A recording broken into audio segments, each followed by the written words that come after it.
மூணாவது செய்ய வேண்டியது ஏனோக்கு செய்தது தான் இது எல்லாமே.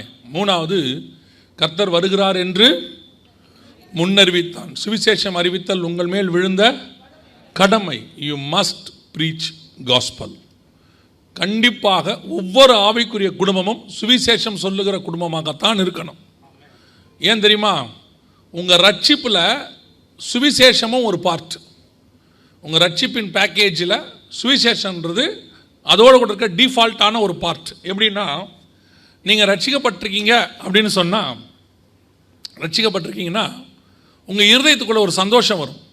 அதுக்கு பேர் ரட்சண்ய சந்தோஷம்னு பேர். 51ஆம் சங்கீதத்தில் தாவீது சொல்வார், உங்களுடைய ரட்சண்ய சந்தோஷத்தை திரும்ப பெற்றுக்கொள்ளும். அப்போ அந்த ரட்சண்ய சந்தோஷம் உங்களுக்குள்ளே வரும். இந்த சந்தோஷத்துடைய தன்மை என்னன்னா, இது உடனடியாக யாருக்கிட்டையாவது சொல்லும்.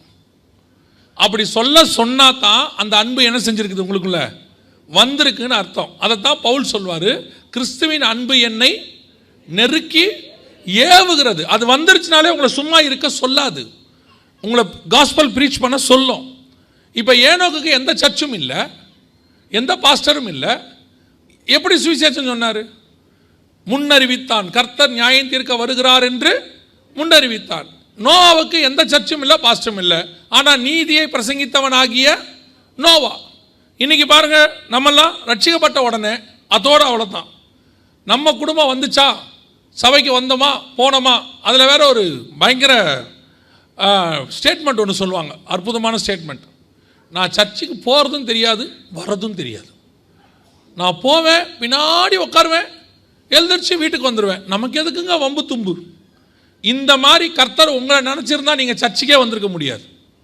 கர்த்தர் யாரையோ அனுப்பினார் உங்களை ரட்சிப்பதற்கு.